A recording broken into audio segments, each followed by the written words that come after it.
Thank you. Thank you. Thanks for tuning in. We're coming to you from the Carib Resort right here in the beautiful Orange Beach, Alabama. We got the most beautiful beaches in the world, white sand. We got lazy rivers. It takes like 8 minutes to get around this pool. Jacuzzis. You have to come visit us when you get a chance.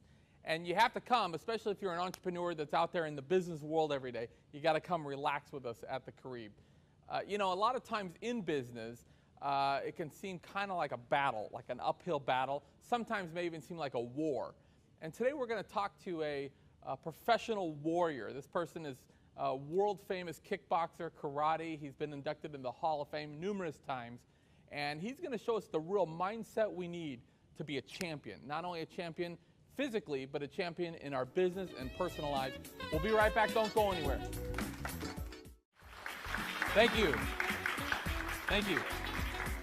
You know, in business, we've all had our share of nosebleeds. We've had our share of beatdowns where we thought we were going in the right direction and the world just hits us when we're not expecting it, and we just get knocked down and brought to our knees.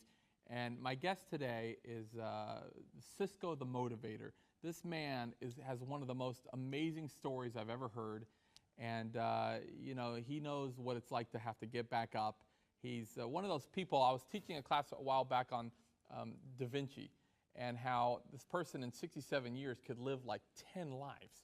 And I meet a lot of people that when they start in business, let's say, they live maybe 50, 60 years, 70 years, and they don't get that much farther from when they began. And then you have other people that just they live 10 lives over, and the person I want to introduce you to has lived that kind of extraordinary life. He's going to tell us what it's like to have the mindset of a champion. Please welcome my guest, Sisco. We can start, my man. Good job. You got some whistles. You were getting whistles in the audience. I never get whistles. I get a couple of hoots and hollers. How are you, Sisco? I am great. Just got back from this past weekend. I had an event. I had to fight and did very well. Still fighting. Yeah, you won. Yes. Right? You either won or lost. Oh, yes, so I'm going to take very well as you won. Still won. Okay, great. Still won. I know that you know my little brother, and you guys have had you've been on the radio quite a bit. He's amazing, man. He's a funny guy. I love him to death. Well, he called me and he says, this guy Sisco, you have to have him on. He's the most amazing guy I've ever seen. And we have this movie that we always watch. It's like it's the go-to movie around you know, certain times of the year. And he says this guy is like the epitome of this movie. That just kick butt guy that just gets things done. Right. And I guess everybody knew that you were going to have an amazing story right from very early on. So let me see if I get this. I know that at the hospital, your life starts to where the doctors, I believe, gave you to the wrong parents. Yes. Is that how you kind of entered into this world? That's kind of how it happened. Okay, kind of how it happened. Yes. I don't know. I know that you have such an incredible background. I don't even know where to begin, to be honest with you. Before, backstage, I brought out these cards and I thought I can only write down a fraction of what this person's accomplished. But I know you had a great dancing background. You were actually, and some of you might not be old enough to remember this, but you were a solid gold dancer. Solid gold dancer. One of the solid gold dancers. Yes. Unbelievable. Yeah. I used to love that. At that time, I had hair, you know. Yeah, hair. Okay. Solid gold dancer, and then you also were in the Thriller video. Yes. The big Michael Jackson Thriller. That kind of ruled the '80s. Yeah. What were you, a zombie? I was one of the zombies. One of the zombies. Yeah. Wow. One of the zombie dancers in the street. Okay. Yes. And then I know that kind of turned into a TV and film. You were in the Fame series, the TV series Fame. Is that right? Yes. Well, I was doing that way before Michael. I was dancing since I was 5 years old. I was professional dancing since I was 5 years old. And remember, matter of fact, that's how I started because I pretty much kind of raised myself. And the way I had to do that was I had to dance in the streets to earn money to go to school. Right. So I would have my cardboard and I'd go down on the corners and I'd start breakdancing and whatever. Bring a little linoleum with the spray. We did that. No, we didn't even have the linoleum at that time. It was cardboard. It was cardboard. That's the best we could get. So, and that's how I worked my way until I was about 9 years old. And that's when I got into a gang at that point and bad things started happening Yeah. at that time, and that's where I had to learn the Learn hard how to way. take care- Learn take the care of hard yourself way, how to take care of yourself. Yeah. Yes. So amazing dance career. I know you had a TV film career. And then you mentioned taking care of yourself. So during that time, you learned the hard way, and then you started really, I know that you, at one point, you were a professional football player. Yes. And you played for the New England Patriots for several years. Is that Yeah, right? What kind of experience was that? What happened was my mom got really sick, and we needed some money. So at the time, I was going to University of Pitt, and I was there for 2.5 years. And I did a walk-on in Atlanta. I made it with the Chicago Bears, but after 2 weeks, they said, no, we're shipping you to New England. Well, at that point, it wasn't New England yet. It was the Boston Patriots. Right.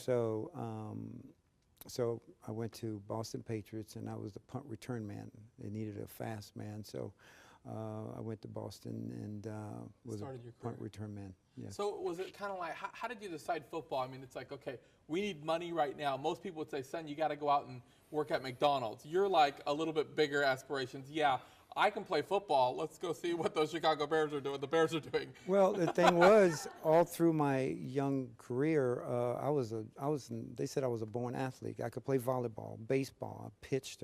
I could throw in right field. I could throw a ball all the way to home and get you out. So don't run on me. I will get you out. So all through, and I also ran cross country. I mean, in Pennsylvania, I was the only black guy running cross country at that time. Yeah. You know, and a bunch of yeah, that's right. There's a bunch of people. It was forced. If I get a lead, you ain't catching me. That's right. So, but yeah, I was a very good athlete at the time, and I knew I could play football. I knew I could run fast, so I went that direction. Was there any college ball or? Yeah, I went to university. I went to Pitt for 2.5 years. And so you played with them as well? I played with them as well. You know, I interviewed a while back. I did a little bit of work with Grant Wistrom from the Rams. Right. Amazing guy. And he told me, he says, you know, I loved high school ball. I loved college ball. But when we got into the pros, it wasn't even about football anymore. It was about money, and it wasn't fun anymore. Yeah. Did you experience that? You're a piece of meat. Yeah. You become a piece of meat. And they actually have a shelf life of like, a contract means, I don't know how they determine this, but it's actually 3 years and 3 games. It's not just 3 years, but 3 more games. Your body can withstand that, and then you're done. Yeah. So. Well, back in those days, you pretty much, if you weren't really, really good and you didn't get drafted, you got paid by the game that you played. Yeah, wow, my goodness. Yeah, so I received like $17,000 a game. Well, now they're getting that a minute, you know what I'm saying? Yeah. So, and if you got hurt, you're not getting paid. You're just sitting there just with the uniform on. Amazing. You know? So you're in football, and I remember talking with Grant, and he would say, you know, sometimes I would go against guys that outweighed me by 100 pounds, and he says, it's like this giant rock that you have to hit, but the rock is actually mad at you and wants to harm you. Right. You know, and you just hit this thing. Yes. But I know that you actually did sustain some injuries in football, and actually eventually brought your football career to an end. Tell us a little bit about that. Yeah, I was doing a punt return, and what they call a crackback. You spin off of a player, and as you're turning, guy 300 pounds speared me in my spine, and it cut all the circulation from hip down. So I had no feelings from hip down for several months. Yeah. And I believe the doctors even says they had 2 of them had said I would never be able to walk again. Never walk again, right? So I was so mad with them at that point that I just took the little bit of money I had and I went south. And that's when I came to Florida. Well, that's where the story really gets good. Listen, we'll be right back with Sisco the Motivator when we return. Don't go nowhere.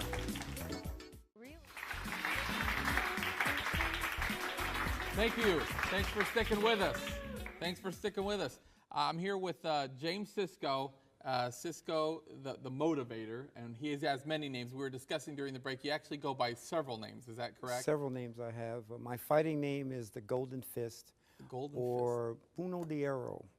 When I fought in the Spanish countries, they said my back fist was so fast that they saw fire when I hit the guy. So it's called Puño de Hierro, the fist of fire. And then my acting name was the Sisco Kid. Sisco Kid. Sisco Kid. Right. So. Well, we certainly, it's a pleasure having you. And you know, you were mentioning a little bit before the break. So you started dancing very young. Yes. You had this you started out with the cardboard. Right. You worked your way up to a solid gold dancer. You had a TV film career. Right. I know you actually were even a stunt man. I did a lot of the did a lot Miami of double. Vices, the 21 Jump Streets, the BL Strikers, did Smoking the Bandit. Matter of fact, I choreographed the fighting scene in the bar when Jerry Lewis took the dog in the bar. And Oh, is that right? Yeah, I choreographed that whole. I used to love 21 Drum Street. yes. Richard Grieco was like Yeah. the guy for me. I was like, I want to be Richard Grieco. Yeah, everybody wanted to admit that Everybody time. did at that time, At yeah. that time. But so you had this amazing dance career, this film, and then you said, hey, we need some money, and you're playing professional football. You take this hit, and two doctors say, you're never going to walk again. I mean, when you heard that kind of news, did you, everybody has a tendency at some point in life and in business to cry in their Wheaties for a little bit or say, oh man, why me? Or did it make you angry? How did you react? It made me angry because I just felt that that's not where, at the time God wanted me to be. So I knew it was just a process that I had to go through. And at the end, it would be a thing that I could use to as a testimony. Right. But so that I no had to go feeling, through the waist process. down, you're never No going to walk feeling, again, waist and all of a sudden, in a matter of months, Yes. you're not only walking, but you're having this amazing career in martial arts. Yes, the guy that put me back together, that really helped me out a lot, he was a chiropractic, and he was into martial arts. So after he got me walking again, he says, you need to get into martial arts to keep your body tuned, keep you healthy. And I said, okay, but me as a competitor that I am, I said, no, I want to go further than that. And I started competing. And around 78 is when I won the world title in karate. I won the U.S. Open. It was the first U.S. Open. It was the major karate tournament. And along with that, I won the world's tallest trophy. It's 9 feet 7 inches tall. So what's next? You've danced, you've been in films, TV, you played professional ball, you're in the Hall of Fame 4 different times. What is next out of James Sisco? Well, now it's not about me anymore. Those years was about me, what I could do, what I could accomplish. Now it comes to my spiritual side. And now the things that I do in life, it has to intrigue others. It has to motivate others. It doesn't motivate me. And I work with kids that's having problems, bully problems, drug problems, single moms having problems with their kids, or even an ex-husband or boyfriend or whatever. I have problems, all kinds. When I have my gym, but mostly my gym is not a fitness gym. It is a gym for the hurt. It's like a hospital, because everybody that walks through that door, they may not be coming in to train that day physically. They may just need to come in, sit down, and have a talk. Yeah. So they might be coming in for, having a talk, maybe sometimes just saying, you know what, we love you, you're going to be okay. Maybe it's to get in shape, but you're kind of the all-around guy, All-around you affect their heart, mind, waistline, yes. the whole deal. The whole deal. And so, and I like the point that you're making about it's not about you anymore, because a lot of people say, well, when's enough? You're a successful person, you make a lot of money. When are you going to hang it up? And a person that really understands success, they might not have to work anymore. But at a certain point, it's not about them. And there's so many people that equate success to wealth, and they're looking at success as a financial thing. Right. And I think that there's at least 5 aspects, if not more, to success. I think that your faith and belief system has to come first. I think family is very important. Yes. I think wealth is one aspect of it, but I also think that, being involved in your community, helping others, giving back, that's a main thing. And, you're an amazing guy. And when we come back, we're going to take a quick break. We're going to learn a little bit hand-to-hand combat with Sisco when we return. Don't go anywhere. We'll see what happens.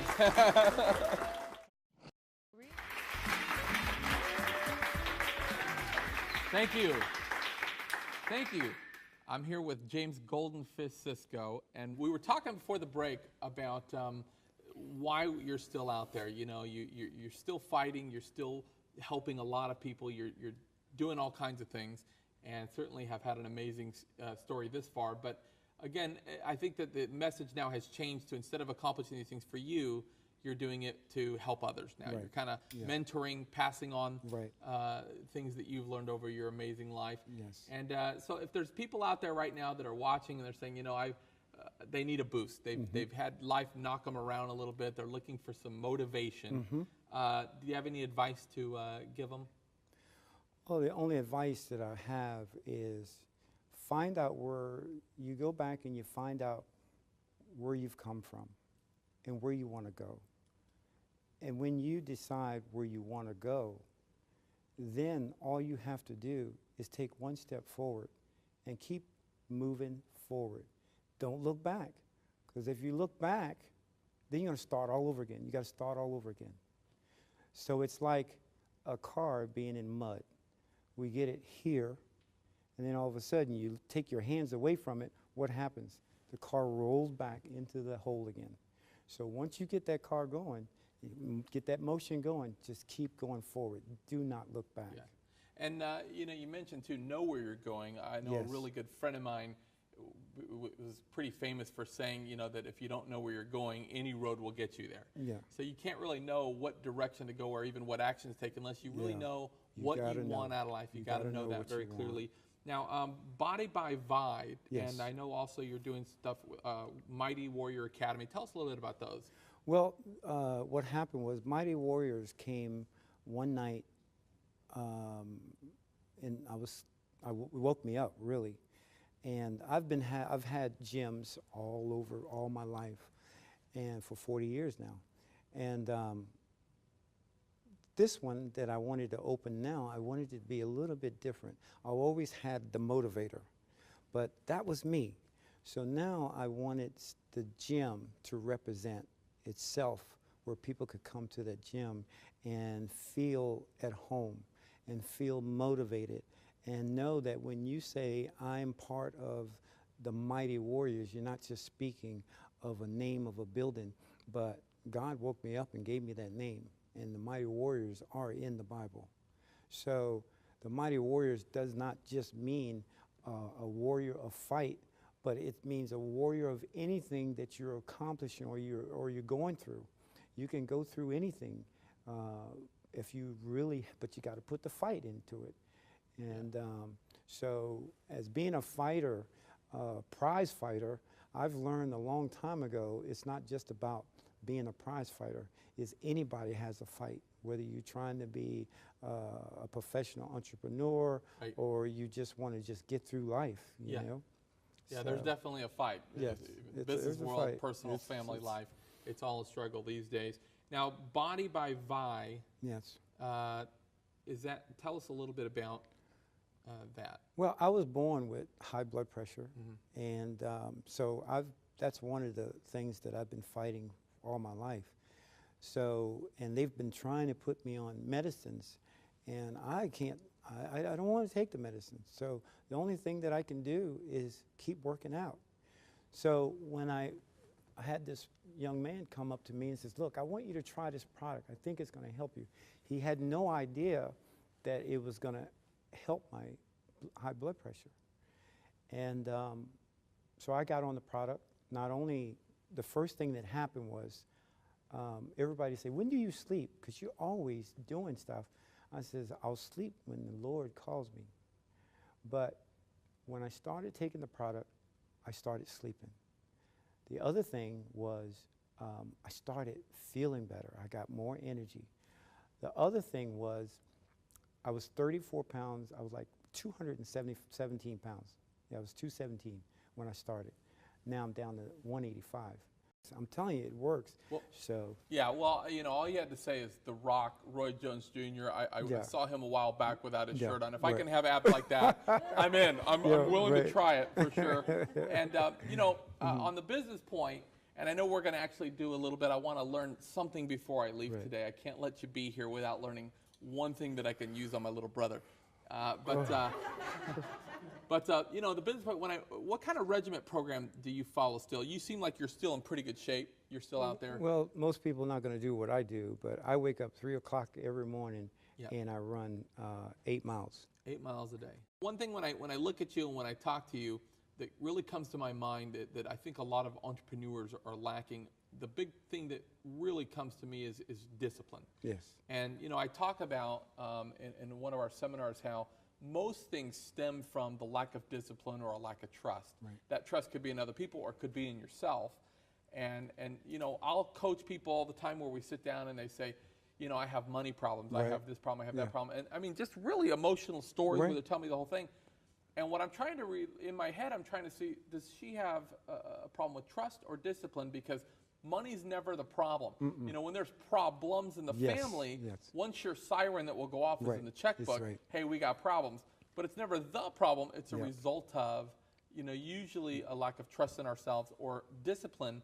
And, you know, a lot of people that are, for instance, entrepreneurs, a lot of them we were talking about on the last show, a lot of them are very creative. A lot of them have these multi-million-dollar ideas.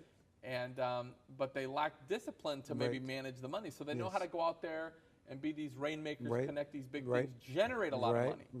But they don't know how to run their books. That's right. You know, and they don't. And you know, when we buy our computers, there's programs on there that will actually manage our money for us. For sure. But we don't have the discipline to go there 4 minutes a night and put the hard variables in there. We're going to have money problems. Right. But discipline is the thing, consistency. Discipline is the thing. And, you know, it's hard to get that discipline. I've been trying to change my program as well, and waking up early is so hard for me. But what's interesting is once you start doing it, your body gets hungry for it. Yes, your body will get hungry for it, and it'd be so much easier to get up and just do it. You know? Yeah. Well, I know one thing that I'll do is I'll get on a workout program where I'll be really doing well for 3 or 4 months, and then I'll go out of town and I'll miss 1 or 2 days. Yeah. And then when I come back into town, I've only missed 2 days, but it just seems like such a big uphill battle. Yeah. And I think the key is just consistency. You know, if you can't run that 8 miles, do something that day, but don't just start saying, I already messed up, and project out to failure and say, my whole program for the year shot. And that's why every time I have to go off, I make sure that the hotel has a nice fitness gym, because if I can't get outside, I got to work out. So I cannot have work somewhere or go somewhere that I can't work out. Well, I can't let you leave here without learning something I got to use on my little brother. We're always in competition. And so I want to learn a couple of moves if you could show me. I don't want to get hurt. Oh, okay. All right. Okay. don't attack me, man. Okay. But what would you say is the easiest thing if you have a lady out there that lives alone and she's saying, you know, what's some basic things I can use? I don't want to get hurt. I got a lot I got to do, but what would, like if somebody tried to grab you, a basic move where I said, hey man, don't mess with me, and I try to grab you, and you just grab that. It's right there. Okay. You sure? Okay. You sure? Stop right there. That hurt. Okay, I don't know what you did, but that really worked, whatever it was. Well, listen, we appreciate you coming today. And how can people get a hold of you if they want to get a hold of you and get this body for by Vi? Sisco.bodybyvi. Cisco. .com. .bodybyvi.com. Yeah. And we'll post more on our website as well, TuesdaysWithDan.com, or you can also go to danvegatv.com. And thank you very much for coming. You've been a real pleasure. So please come back, my friend. We'll have to get together with my brother. And guys, that's our show. Don't forget to get involved in your local community and be forgiving of others. Thank you very much. That was awesome, man.